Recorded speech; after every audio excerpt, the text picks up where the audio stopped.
Hello നമസ്കാരം. അപ്പോൾ നമ്മളുടെ ഇന്നത്തെ പവിത്രം സീരിയലിലെ കഥകളിയിലേക്ക് എല്ലാവർക്കും സ്വാഗതം കേട്ടോ. അപ്പോൾ ശ്രീജ നമ്മുടെ വിശ്വത്തിനോട് പറയാണ്, നിങ്ങൾ എന്തിനാണ് അങ്ങനെ കാണിക്കുന്നു മനുഷ്യൻ, നിങ്ങളിങ്ങനെ കാണിക്കുമ്പോൾ ഞാൻ പോലും നാണം കെട്ട് പോവുകയാണ് എന്നൊക്കെ പറയും. നിങ്ങൾ ആ പൈസ എന്താ ചെയ്തത്, അത് കൊണ്ട് അടയ്ക്കായിരുന്നില്ലേ? ഇപ്പോൾ ഇനിയിപ്പോൾ അതിലും വലുത് ഈ കള്ളത്തരം കാണിച്ചു വെച്ചാൽ അച്ഛനത് അറിഞ്ഞു കഴിഞ്ഞാൽ അതിലും വലിയ നാണക്കേടാവും. ഇനി സുധാകരൻ മാഷെ കറണ്ട് കട്ടുമെന്നും പറഞ്ഞിട്ടാവും പോലീസ് വന്ന് അറസ്റ്റ് ചെയ്തിട്ട് പോവുക. നിങ്ങളിങ്ങനെയൊന്നും ചെയ്യല്ലേ എന്നൊക്കെ പറയാണ്. അപ്പോൾ പറയും, നിങ്ങളിങ്ങനെയൊക്കെ ചെയ്യുമ്പോൾ ഞാൻ ഇത്രമാത്രം നാണം കെടുന്നുണ്ടെന്ന് അറിയോ? എൻ്റെ അച്ഛനും അമ്മയും എന്തിനാണ് നിങ്ങളിങ്ങനെ കല്യാണം കഴിപ്പിച്ച് തന്നതെന്ന്, നിങ്ങൾക്ക് എന്നെ കല്യാണം കഴിപ്പിച്ച് തന്നതെന്ന് എനിക്കിപ്പോൾ ആലോചിക്കുകയാണ് ഞാനെന്നൊക്കെ നമ്മുടെ ശ്രീജ അങ്ങനെ പറയുകയാണ് കേട്ടോ. അപ്പോൾ ഇതൊന്നും നീ ഓർത്ത് വിഷമിക്കുന്നത്, ഇതിവിടെ സ്ഥിരമുള്ളതാണ്. ഇങ്ങനത്തെ ഈ പരിഹാസവും കളിയാക്കലും ഒക്കെ സ്ഥിരമുള്ളതാണ്, ഇവിടെ കുഞ്ഞുനാൾ മുതലേ ഉള്ളതാണ് പറയാം. അങ്ങനെ നിങ്ങൾ കുഴി മടിയാനായി പോയതാണ്, അതാണ് നിങ്ങൾ ഒരു പണിയും ചെയ്യാതെ അങ്ങനെ ഇരുന്ന് ഇതാവുന്നത് എന്നൊക്കെ പറഞ്ഞ് വിശ്വത്തിന്. പക്ഷെ എന്ത് പറഞ്ഞിട്ടും വിശ്വത്തിന് ഒരു കുലുക്കുമില്ല.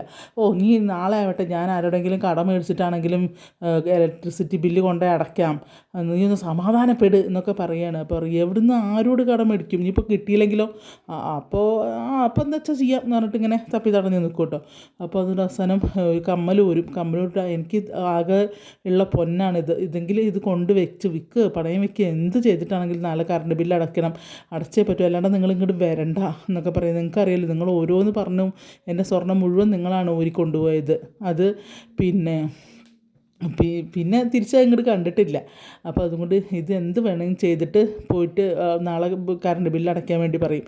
ഇനി അല്ലെങ്കിൽ അതിനും കൂടി വേറെ പഴി കേൾക്കേണ്ടി വരും എന്നൊക്കെ ഇങ്ങനെ ശ്രീജ പറയുകയാണ്.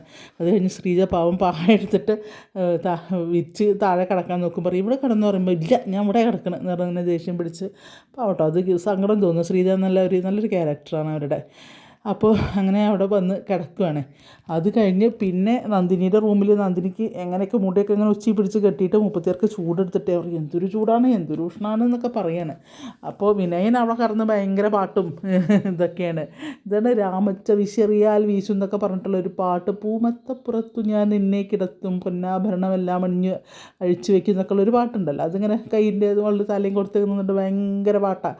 അതിൽ നന്ദിനിക്ക് ഇങ്ങോട്ട് ദേഷ്യം കയറുക. നന്ദിനി അറിയും, നിങ്ങളുടെ ഒരു പാട്ട് കച്ചേരി എന്നറിയും. അപ്പോൾ ഈ കയ്യിൽ വിശറിയിടും, അതാ മറ്റേ ഇത് രാമച്ച വിശറില്ല, ഈ വിശറിയും കൂടെ എന്നെ വീശിത്താ എന്നറിയും. അപ്പോൾ പറയും, എടി ചൂട് എനിക്കും എടുക്കുന്നുണ്ട്, ആയിക്കോട്ടെ നിങ്ങൾ വീശ, എനിക്ക് അങ്ങനെ ഇങ്ങനെയെന്നൊക്കെ പറഞ്ഞിട്ട് വീശറി വിനയൻ്റെ കൈ കൊടുക്കുകയാണ്. വീശി കാട്ടുകയെന്നറിയും. അങ്ങനെ അപ്പോൾ പറയും, എന്തൊരു കഷ്ടമാണെന്നറിയോ, ആ വേദയുടെ ഒരു കാര്യം, നമ്മുടെ കയ്യിലൊരു ഇതുണ്ടായിരുന്നു, ബാറ്ററിയിൽ ഓടുന്ന ഒരു ഫാൻ ഉണ്ടായിരുന്നു. ആ ഫാൻ അമ്മ അവൾക്ക് കൊടുത്തു, വേദയ്ക്ക് കൊടുത്തു. അതുകൊണ്ട് അവൾക്ക് ഉഷ്ണമില്ലാണ്ട് കിടക്കാം. നാളെ നിങ്ങളൊരു കാര്യം ചെയ്യണം, ഒരു ബാറ്ററിയിൽ ഓടുന്ന ഒരു ഫാൻ ഇവിടേക്ക് മാത്രമായിട്ട് വാങ്ങിക്കൊടുന്ന് വെക്കില്ലേ എന്ന് വയ്ക്കും. വെക്കാം എന്ന് പറയും. അങ്ങനെ അത് കഴിഞ്ഞിട്ട് പറയും, ഇത് വീശിത്താ എന്ന് പറഞ്ഞിട്ട് അങ്ങനെ ആ വിശറി കൊടുക്കുകയാണ് വിനയൻ്റെ അടുത്ത്. അപ്പോൾ വിനയൻ പറയും, ഇത് എത്ര നേരം വീശണം എന്ന് പറയുമ്പോൾ, ഞാൻ ഉറങ്ങുന്ന വരെ എന്ന് പറയും. അപ്പോൾ എപ്പോഴാണ് ഉറങ്ങുക, അത് ചിലപ്പോൾ ഉറങ്ങിയതും വരില്ല, കാരണം ചൂട് കൊടുത്തിട്ട് എനിക്ക് ഉറക്കം വരുന്നില്ല, ചിലപ്പോൾ ഉറങ്ങിയതും വരില്ല എന്ന് പറയും. അപ്പോൾ ഈ പാട്ടിന് ഇത്രയും ബുദ്ധിമുട്ടുണ്ടാവും എന്ന് അറിഞ്ഞില്ല എന്ന് പറഞ്ഞിട്ട് ഇങ്ങനെ വിനയൻ ഇങ്ങനെ വീശി കൊടുക്കുന്നതാണ് നന്ദിനിക്ക്. അത് കഴിഞ്ഞ് പിന്നെ കാണുന്നത് നമ്മുടെ അഭിലാഷ് ഉണ്ടല്ലോ, ഗുണ്ട. അവൻ മതിലെടുത്ത് ചാടി നേരെ വിക്രം കിടക്കുന്ന റൂമിൽ പോയിട്ട് വിക്രമിൻ്റെ നെഞ്ചത്ത് കയറിയിരുന്ന് കത്തിയെടുത്ത് കുത്തുമ്പോഴേക്കും നമ്മുടെ രാധ സ്വപ്നം കണ്ടതാണ്, കുത്തി അയ്യോ കൊന്നു എന്ന് പറഞ്ഞിട്ട് നിൽക്കുമ്പോഴേക്കും രാധയുടെ അമ്മ താഴെ കിടക്കുന്നുണ്ടാവും. അവർ പെട്ടെന്ന് എണീറ്റിട്ട് റെഡി രാധേ എന്നാണ് വിളിക്കുക.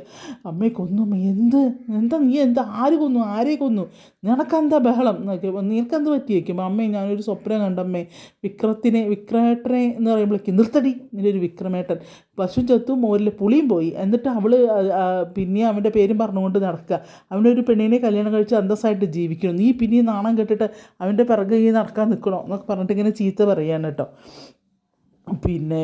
രാധേനെ മിണ്ടർ കിടന്ന് ഉറങ്ങിക്കോ, പാതിരാക്കി അതിൻ്റെ ഒരു വിക്രമേട്ടൻ എന്ന് പറഞ്ഞിട്ട് ഇങ്ങനെ ചീത്ത അറിയുകയാണേ. അത് കഴിയുമ്പോഴേക്കും നമ്മളെ വേദ ഇപ്പുറത്ത് വീട്ടിൽ കിടന്ന് ചൂടെടുത്തിട്ട് എങ്ങനെ കിടന്നിട്ട് മുപ്പത്തിയാർക്ക് ഉറക്കം വരുന്നില്ല, അങ്ങോട്ട് തിരിഞ്ഞെടുക്കും ഇങ്ങോട്ട് തിരിഞ്ഞെടുക്കും. അവസാനം നീക്കുമ്പോഴാണ് അമ്മ ആ ബാറ്ററി ഫാൻ കൊടുത്തത് ഓർമ്മ. എന്നിട്ട് ആ ബാറ്ററി ഫാനും എടുത്ത് പായും ചുരുട്ടി നേരെ വിക്രമിൻ്റെ റൂമിൽ പോകും.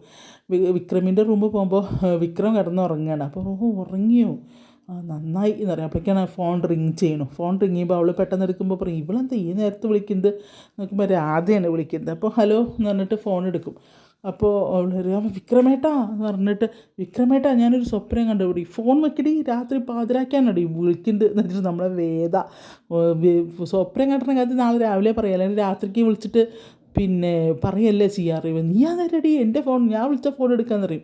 പിന്നെ പാതിരാക്കോ ഒരു പിന്നെ ആണിൻ്റെ റൂമിലേക്ക് വിളിച്ചിട്ട് നീ പിന്നെ പൊന്നാരം പറയാൻ നിൽക്കുന്നു ചോദിച്ചിട്ട് എന്തൊക്കെയോ നമ്മൾ വേദം തിരിച്ചും പറയും, വെച്ചിട്ട് പോടി ഫോൺ എന്ന് പറഞ്ഞിട്ട് അങ്ങനെ നല്ല 2 ഡോസും കൊടുത്തിട്ട് ഫോണിൽ സ്വപ്നം കണ്ടിട്ട് അത് വിളിച്ചു പറയാൻ നിൽക്കുന്നു എന്നൊക്കെ പറഞ്ഞിട്ട് ചീത്ത, നീ ആരാ വിക്രമിൻ്റെ ഫോൺ എടുക്കാൻ എന്നൊക്കെ ചോദിക്കുകയാണ് രാധ. അപ്പോൾ പറയും ഞാനാരാന്ന് എനിക്ക് അറിയില്ലേ എന്നൊക്കെ വെച്ചിട്ട് വിക്രം വേദ തിരിച്ചും അങ്ങോട്ട് കൊടുക്കുന്നുണ്ട്. അങ്ങനെ ഫോൺ വയ്ക്കുക. അത് കേട്ടിട്ട് വിക്രം നീച്ചിരിക്കുക, ഇതെന്താണെന്ന് ചോദിച്ചിട്ട്. അപ്പോൾ നീച്ചിരിക്കുക. അപ്പോൾ രാധ വിളിച്ചതാ ഫോണിൽ.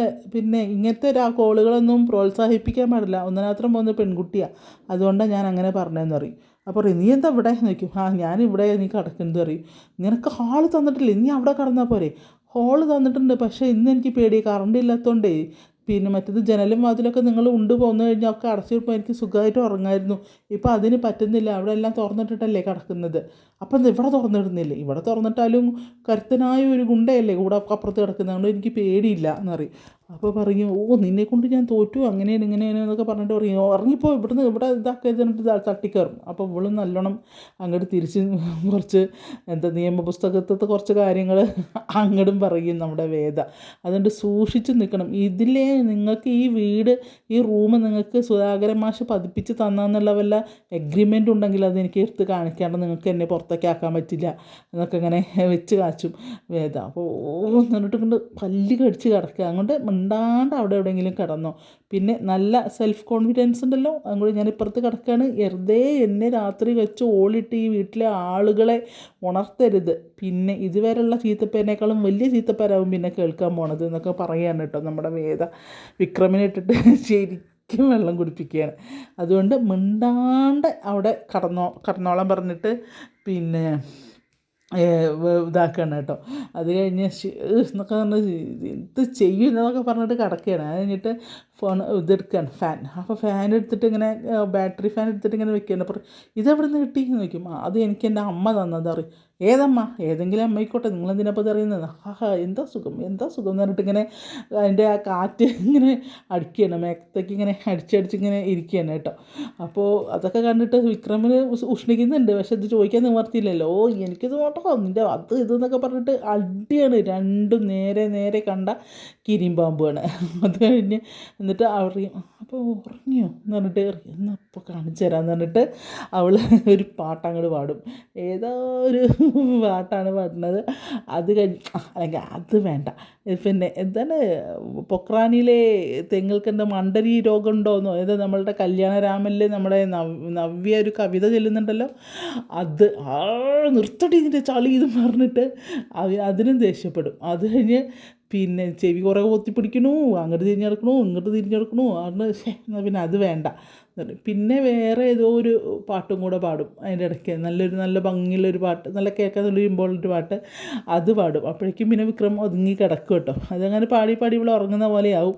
അപ്പോൾ ഉറങ്ങി തോന്നണം, എന്നാൽ ഇപ്പോൾ ഒരു പണി കൊടുക്കുക അവൾക്ക് എന്ന് പറഞ്ഞിട്ട് പതുക്കെ എഴുന്നേറ്റ് വന്ന് കുനിഞ്ഞ് നിന്ന് അപ്പുറത്ത് നിന്ന് ആ ഫാൻ എടുത്തിട്ട് ആ ഫാൻ നേരെ അവനിങ്ങനെ പിടിച്ചിട്ട് എന്താ സുഖം എന്നൊക്കെ പറഞ്ഞിട്ട്, അപ്പോൾ എന്താണ് കാറ്റേ നീ വീശരുതിപ്പോൾ, കാറേ നീ പെയ്യരുതിപ്പോൾ, എന്താണ് അരമൽ തോണിയിൽ എൻ്റെ ജീവനിരിപ്പ് എന്നുള്ള ആ പാട്ട് നല്ല ഇമ്പത്തോടു കൂടി നമ്മളെ വിക്രം പാടുമ്പോൾ നമ്മളെ വേദം ഇങ്ങനെ കണ്ണ് തുറന്ന് പിന്നെ ഇങ്ങനെ നോക്കുകയാണ്. അവൾ ആ പാട്ട് ഇങ്ങനെ ആസ്വദിച്ച് കിടക്കുകയാണ്. അപ്പോൾ വഴക്കൊന്നുമില്ല, കാരണം എങ്ങനെയെങ്കിലും ഇവനെ ഓരോന്ന് പറഞ്ഞ് ചൊടിപ്പിക്കുക, ഇതൊക്കെ തന്നെയാണ് പരിപാടി. അപ്പോൾ പാട്ടിങ്ങനെ കേട്ടിങ്ങനെ ആസ്വദിച്ചിരിക്കുകയാണ് നമ്മുടെ വേദ. അത് കഴിയുമ്പോഴേക്കും പിന്നെ രാവിലെ വിക്രമനെ നോക്കുമ്പോൾ നല്ല ഉറക്കം, നെഞ്ചത്ത് ഈ ഫാനും വെച്ചിട്ടുണ്ട്. അപ്പോൾ പെട്ടെന്ന് ഇങ്ങനെ ഉണർന്ന് നോക്കുമ്പോൾ ഈ ഫാൻ ഉണ്ട്. അപ്പോൾ ഫാൻ മാറ്റി വയ്ക്കുകയാണ്. ഫാൻ മാറ്റി വയ്ക്കുമ്പോൾ ഇവിടെ റൂം അടിച്ച് വരുകയാണ് നമ്മുടെ വേദ റൂം അടിക്കുന്ന സമയത്ത് ചൂല് രാവിലെ തന്നെ കണി. അപ്പോൾ വേദ ഇങ്ങനെ പറയും ഇന്നിപ്പോൾ ചൂലാണല്ലോ കണി, ഇനിയിപ്പോൾ എന്താ ചെയ്യാറിയും. നിങ്ങളെൻ്റെ ഫാൻ കട്ടല്ലേ എന്നറിയും. അപ്പോൾ ഞാൻ കെട്ടതൊന്നുമില്ല, പിന്നെ ഇങ്ങനെ നിങ്ങളുടെ കയ്യിൽ എൻ്റെ ഫാൻ വന്നത് ഞാൻ അറിഞ്ഞു, ഇന്നലെ നിങ്ങൾ എടുത്തുകൊണ്ട് പോയത് പൂച്ചയെ പോലെ പതുങ്ങി പതുങ്ങി വന്നിട്ട് എൻ്റെ ഫാൻ എടുത്തുകൊണ്ട് പോയി അല്ലേ എന്നൊക്കെ ഇങ്ങനെ പറയുക. കള്ളനാ നിങ്ങളെന്ന് പറയുമ്പോൾ പറഞ്ഞു എടീ എന്ന് പറയുമ്പോൾ ആ കള്ളൻ കള്ളൻ കള്ളൻ കള്ളൻ എന്ന് പറഞ്ഞിട്ട് ഇങ്ങനെ അവനെ ചൊട്ടിപ്പിക്കാൻ കള്ള പറഞ്ഞിട്ട് ഓടുക, ചൂലും കൊണ്ട് പുറത്തേക്ക് ഓടുകയാണ്. ആ ഓടുന്ന സമയത്ത് എന്ന് പറഞ്ഞിട്ട് ദേഷ്യം പിടിച്ചിട്ട് നമ്മളെ വിക്രം അവിടെ ഇരിക്കുന്നുണ്ട് കേട്ടോ. അതപ്പോൾ നന്ദിനിയാണ് ഒരു കപ്പിൽ ചായയും കൊണ്ട് ഇങ്ങോട്ട് വരുമ്പോൾ എന്താന്ന് നോക്കിട്ടോ. അപ്പോൾ ഇങ്ങനെ കുറച്ചൊരു ശൃംഗാരഭാവത്തോടെ പറയും കള്ളനാ എന്ന് പറയും വിക്രമിനെ നോക്കിയിട്ടോ. അയ്യേ എന്ന് പറഞ്ഞിട്ട് നന്ദിനി അങ്ങോട്ട് പോവും ചെയ്ട്ടോ. നമ്മളെ വേദ ചിരിച്ചിട്ട് നല്ല ഭയങ്കര ഹാപ്പി ആയിട്ട് അങ്ങനെ അകത്തേക്ക് ഓടി ചെല്ലുകയാണ്. അപ്പോൾ സംസാരം കേൾക്കാൻ നമ്മുടെ വിശ്വത്തിൻ്റെയും പിന്നെ എന്താ പറയുക ശ്രീജയുടെയും വർത്തമാനം കേൾക്കുക. വിശ്വട്ടൻ നിങ്ങൾ എങ്ങനെയെങ്കിലും കൊണ്ടുപോയിട്ട് ആ കമ്മലൊന്ന് കൊണ്ട് വിൽക്കുക, പണയം വെക്കുക ചെയ്തിട്ട് ഇത് അടയ്ക്കുക, ഇല്ലെങ്കിൽ നാണക്കേടാണ് കേട്ടോ, ആകെ പ്രശ്നമാവും.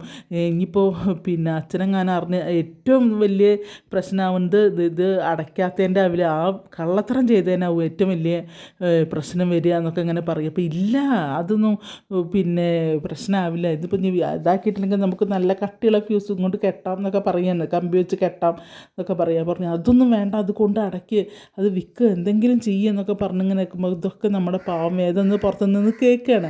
അതിലൊരു ചെല്ലി ഇനി സമയം കളയല്ലേ വിശ്വട്ടാ എന്ന് പറയും. അച്ഛൻ അറിയണതിൻ്റെ മുന്നേ എങ്ങനെയെങ്കിലും കൊണ്ടുപോയി അത് പെട്ടെന്ന് അടച്ചിട്ട് വാ എന്നൊക്കെ പറയണം കേട്ടോ. അത് ഇപ്പോൾ രണ്ടുപേരും കൂടി പുറത്തേക്ക് വരുമ്പോൾ കാണാൻ നമ്മുടെ വേദന നിൽക്കണം. അപ്പോൾ വേദന ഇങ്ങനെ നിൽക്കുമ്പോൾ പറയേ അല്ലെ നിങ്ങളുടെ സംസാരം കേൾക്കാൻ വേണ്ടി മുറുക്കി പുറത്ത് നിന്നതല്ല കേട്ടോ ഞാൻ എന്ന് പറയുമ്പോൾ അല്ല മോളെ അത് ഞങ്ങൾക്ക് അറിയാമെന്ന് പറയും. പക്ഷേ വിശ്വട്ടാ എന്തുകൊണ്ട് എന്നോടൊന്നും പറഞ്ഞില്ല നിങ്ങളിത് കാര്യം എന്തുകൊണ്ടാണ് എന്നോട് പറഞ്ഞില്ല, ഇനി അച്ഛൻ അറിഞ്ഞു കഴിഞ്ഞാൽ ആകെ പ്രശ്നമാവില്ലേ അത്, പിന്നെ ഞാൻ എങ്ങനെയെങ്കിലും അച്ഛനോടൊന്ന് അത് അവതരിപ്പിക്കുമായിരുന്നല്ലോ എന്നൊക്കെ പറയും. അപ്പോൾ പറയും അതെല്ലാം മോളെ പേടിച്ചിട്ടാ അറിയാം ശ്രീ ചേച്ചിക്കെങ്കിലും ഒന്ന് എന്നോട് പറഞ്ഞാൽ മതി എന്നറിയാം. അപ്പോൾ പറയും ഇനിയിപ്പോൾ എന്തായാലും സാറിലെ കൊണ്ടുപോയിട്ട് ഇത് അടയ്ക്കാൻ വേണ്ടി പറയാണ്. അപ്പോൾ പറയും നിൽക്ക് ഒരു മിനിറ്റ്, ഇനിയിപ്പോൾ എപ്പോൾ അടച്ചാലും ഫീസ് വൈകുന്നേരം 5 മണിക്ക് മുന്നേ അവർ കൊടുന്ന് കെട്ടുള്ളൂ, അതുകൊണ്ട് ഒരു കാര്യം ചെയ്യാം, ഞാനത് ഓൺലൈനിൽ അടയ്ക്കാൻ അത് തരൂ പറയും. പിന്നെ ഇലക്ട്രിസിറ്റി ബില്ലുണ്ടല്ലോ ആ ബില്ല് തരൂ പറയും. അപ്പോൾ പറയും അപ്പോൾ ഇങ്ങനെ മടിച്ച് നിൽക്കും, തരൂ എന്തായാലും അടച്ചു കഴിഞ്ഞാൽ വൈകുന്നേരത്തോടു കൂടി അവർ കിട്ടുള്ളൂ, സമയമുണ്ടല്ലോ എന്ന് പറയും. അപ്പോൾ പിന്നെയും ഇങ്ങനെ നിൽക്കണേ എന്തിനാണ് മടിക്കണേ, അങ്ങോട്ട് തരും, ഞാൻ ഓൺലൈനിൽ കൂടെ അടയ്ക്കാറിയാണ്. അങ്ങനെ ഓൺലൈനിൽ കൂടെ നമ്മളെ വേദ അടയ്ക്കുകയാണ് കേട്ടോ പൈസ.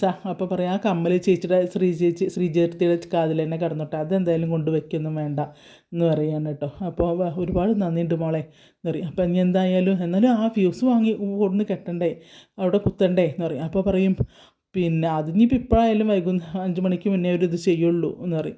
അപ്പോൾ എന്നാൽ നീ എനിക്ക് കാപ്പി താ, ഞാൻ കഴിക്കട്ടെ, വിശക്കുന്നുണ്ട് എന്നറിയും വിശ്വം. ശരിയെന്ന് പറഞ്ഞിട്ട് അങ്ങനെ കാപ്പി കുടിക്കാൻ പോകും. അപ്പോൾ പാവം വേദങ്ങനെ നോക്കി നിൽക്കുന്നുണ്ടാവും കേട്ടോ. അപ്പോൾ ഇവരങ്ങനെ കാപ്പി കുടിക്കാൻ പോകുന്ന സമയത്ത് ആ സമയത്ത് തന്നെ മാഷ് വന്ന് അവിടെ ആ ഇത് പിന്നെ ഫ്യൂസുള്ള അവിടെ കൈയും കാലും കഴുകാൻ പൈപ്പ് എന്തോ ഉണ്ട് തോന്നുന്നു, അങ്ങോട്ട് വന്ന് കൈയും കാലും കഴുകാൻ വേണ്ടി വരുന്ന ആ സമയത്ത് വെറുതെ പുള്ളി തിരിഞ്ഞിങ്ങനെ നോക്കി. പിന്നെ ഒന്നും കൂടെ നോക്കുമ്പോൾ കാണാം ആ ഫ്യൂസ് ഊരിയെടുത്തൊരു കമ്പി കൊടുന്ന് നില വെച്ചിട്ടില്ലേ അതുപോലെ ആ കമ്പി ഇങ്ങനെ കെട്ടിയത് അങ്ങനെ തന്നെ ഇരിക്കുന്നുണ്ടാവും. അതിൽ നോക്കിയിട്ട് പെട്ടെന്നത് വലിച്ചെടുക്കുകയാണ്. വലിച്ചെടുത്തപ്പോൾ മാഷ്ക്ക് മനസ്സിലായി ഇന്നലത്തെ കള്ളത്തരം ചെയ്ത് ഫ്യൂസ് കെട്ടിയിട്ട് പൈസ കൊണ്ടുപോയി ബില്ല് അടച്ചിട്ടില്ല. അപ്പോൾ അതുകൊണ്ട് അവിടെ അങ്ങനെ ഒരു കമ്പി വെച്ചതാണെന്ന് മനസ്സിലായി. അങ്ങനെ വിശ്വത്തിനെ വിളിക്കുക, വിശ്വം എന്ന് പറഞ്ഞിട്ട് വിളിക്കുക. അപ്പോൾ വിശ്വം ദോശ കഴിക്കുകയാണ്. ദോശ കഴിക്കുമ്പോൾ പിന്നെയും വിളിക്കുക, വിശ്വം നീ എവിടെ നോക്കി വിളിക്കുകയാണ്. അപ്പോൾ ഇതാ വരുന്നു വെച്ചാറിട്ട് അങ്ങനെ ആ പ്ലേറ്റിക്ക് തന്നെ പാവം കൈയഴുകി ഓടി ചെല്ലുക. അപ്പോഴേക്കും വേദി ഉണ്ടാവും അവിടെ. പിന്നെ ശ്രീജി 3 കൂടെ വേഗം പുറത്തേക്ക് പറയും. അപ്പോൾ പറയും നീ ഇന്നലെ കാശ് അടച്ചില്ലേക്കുമ്പോൾ മിണ്ടുന്നില്ല, പറയാം ഇന്നലെ നീ കാശ് അടച്ചില്ലേക്കും. അച്ഛാ അത് പിന്നെ അറിയും, അത് പിന്നെയെന്ന് പറയുമ്പോൾ ഒരൊറ്റ അടി അങ്ങോട്ട് കൊടുക്കുകയാണ് മുഖത്തൊക്കെ ഇട്ടിട്ട് മാഷ്. അല്ലെങ്കിൽ അപ്പോഴേക്കും എല്ലാവരും നന്ദിനിയും കമലമ്മയും എല്ലാവരും ഓടി വരിക. പറയും നീ കള്ളം പറഞ്ഞല്ലേ എന്നോട്, നീ അത് പോട്ടേന്ന് വെക്കുക, നീ എന്താ നില ചെയ്തത്, നീ കള്ള ഫ്യൂസ് കെട്ടിയില്ലേ, എന്നിട്ട് നീ IT പഠിച്ചതിനെ തനി സ്വഭാവം നീ കാണിച്ചു അല്ലേ, നിനക്ക് അത് എത്ര എളുപ്പമുണ്ടായിരുന്നു ചെയ്യാൻ, ഇതിന് ഇനി ഞാൻ കള്ളത്തരത്തിനും കൂടി ഞാൻ കൂട്ടി നിൽക്കണം, ഇതാണെന്ന് പറഞ്ഞ് മാഷ് കുറേ അങ്ങോട്ട് പറയുക, വിശ്വനെ അടിക്കുക. അച്ഛാ അത് ഞാൻ പറയുമ്പോഴേക്കും എന്താണ് നമുക്ക് ഇത്ര ചിലവ് വന്നത്, നീ എന്താണ് അതുകൊണ്ട് കാണിച്ചത്, നിന്നെ കൊണ്ട് ഒരു ഉപകാരവും ഇല്ല, പിന്നെ നീ എന്തിനാണ് അങ്ങനത്തെ പണി ചെയ്തത് എന്നൊക്കെ ചോദിച്ചിട്ട് മാഷ് ഇങ്ങനെ ദേഷ്യപ്പെടും. അപ്പോൾ അച്ഛാ ഞാൻ ഇങ്ങനെ പോകുമ്പോൾ ആ ജോയിന് എൻ്റെ കയ്യിൽ നിന്ന് കാശ് മേടിച്ചാച്ചാൽ അയാൾക്ക് കുറച്ച് പൈസ കൊടുക്കാണ്ട് പലിശ. അവർ നീ അയാൾക്ക് നിന്ന് മേടിച്ച പൈസയല്ലേ കൊടുത്തത്, അപ്പോൾ നീ എന്തിനാണ് പൈസ മേടിച്ചത്, നിനക്ക് എന്ത് ചിലവാണ് ഇവിടെ ഉണ്ടായത്. അപ്പോൾ ഇങ്ങനെ ശ്രീജ നിന്ന് കരയുമ്പോൾ ഒരു പാവ ഒരു പെൺകുട്ടിയുടെ ജീവിതം കൂടി നശിപ്പിച്ച് കളഞ്ഞില്ലേ നീ, നിൻ്റെ ഈ സ്വഭാവം ഇങ്ങനെ ആയിരുന്നെങ്കിൽ അതിൻ്റെ ജീവിതം കൂടി പോവില്ലായിരുന്നു. അതിന് ചിലവിന് നീ കൊടുക്കുന്നുണ്ടോ, നീ കൊടുക്കുന്നില്ല, അതൊക്കെ ഞാൻ തന്നെയല്ലേ ചെയ്യുന്നത്, നിനക്ക് എന്താ അവിടെ പണി, പറമ്പിലൊരു 4 വാഴയാണെങ്കിൽ കൊലെങ്കിലും വെട്ടിയെടുക്കായിരുന്നു, നിന്നെക്കൊണ്ട് അതിനും കൊള്ളില്ല എന്നൊക്കെ പറഞ്ഞിങ്ങനെ അധിക്ഷേപിക്കുകയാണ്. എല്ലാവരും ഇങ്ങനെ കേട്ട് തരിച്ച് നിൽക്കുകയാണ്. എല്ലാവർക്കും തന്നെ ദേഷ്യം നന്ദിനിക്ക് പിന്നെ എന്തെങ്കിലും കിട്ടിയാൽ മതിയല്ലോ. അതിൽ അവിടുന്ന് പിന്നെ ഒന്നും വിടില്ല, വേദയ്ക്കൊന്നും പറയാൻ നിവർത്തില്ല, കാരണം കള്ളത്തരാണ് ചെയ്തത്, അതിന് ഇനിയിപ്പോൾ സപ്പോർട്ട് ചെയ്യാനും പറ്റില്ലല്ലോ. അപ്പോൾ ഒന്നും പറയാൻ നിവർത്തിയില്ല. അതിൽ അവിടുന്ന് പറയും നിന്നെ കൊണ്ട് അങ്ങനെയാണ് ഇങ്ങനെയാണ് ഒരു ഉപകാരവും ഇല്ല, കുടുംബത്തിനും ഉപകാരമില്ല, ഉപദ്രവം മാത്രമേ ഉള്ളൂ, ഇത് പിന്നെ തിന്ന് മുടിക്കാനായിട്ട് ഒന്നുമില്ല, നിങ്ങൾക്ക് ഞാൻ വേണ്ടതൊക്കെ ഞാൻ തരുന്നില്ലേ, പിന്നെ എന്തുകൊണ്ട് ഈ പറഞ്ഞ പണി ചെയ്യുന്നില്ല എന്നൊക്കെ അങ്ങനെ പറഞ്ഞ് മാഷ് ശരിക്കും ഇട്ട് വിശ്വത്തിനിട്ട് കൊടയുകയാണ് കേട്ടോ. ഒരു രക്ഷയില്ല. അപ്പോൾ വിശ്വം ഒന്നും മിണ്ടാണ്ട് തലയും താത്തി നിൽക്കുകയാണ്.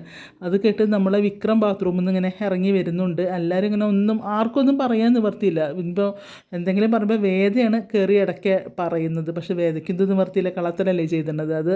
അതാണ് ഏറ്റവും ദേഷ്യം വന്നത്. ഇത് മറ്റേ ഫ്യൂസ് അടച്ചില്ല കാര്യം പറഞ്ഞാൽ മതിയായിരുന്നു, പക്ഷേ ഇങ്ങനെ ഈ കമ്പി കെട്ടി കറണ്ട് മോഷ്ടിച്ചതാണ് ഏറ്റവും വലിയ പ്രശ്നമായത്. അപ്പോൾ അങ്ങനെ ഇന്നത്തെ പവിത്രത്തിൻ്റെ കഥ പോണത് കേട്ടോ. കുറച്ച് മിസ്റ്റേക്ക് ഉണ്ട്, നിങ്ങൾ സാധാരണ ക്ഷമിക്കുക. അതുപോലെ എൻ്റെ രാധാസ് ഫാമിലി കിച്ചൺ കാണാത്തവർ, ആദ്യമായിട്ട് കാണുന്നവരാണെങ്കിൽ ഒന്ന് സബ്സ്ക്രൈബ് ചെയ്ത് ലൈക്ക് ചെയ്ത് ഒന്ന് ബെല്ലൈക്കണൊക്കെ ഒന്ന് അമർത്തി ഒന്ന് ഫുൾ സപ്പോർട്ട് ചെയ്യുക. ചെറിയ ചെറിയ പ്രശ്നങ്ങളൊക്കെ ഉണ്ട്, അതൊക്കെ ക്ഷമിക്കണം കേട്ടോ. എല്ലാവർക്കും നല്ലൊരു ദിവസം ആശംസിക്കുന്നു. അതുപോലെ തന്നെ തുടർന്ന് നമ്മുടെ പവിത്രം സീരിയൽ നിങ്ങൾ ടി വിയിലും കാണണം, മിസ് ചെയ്യരുത്.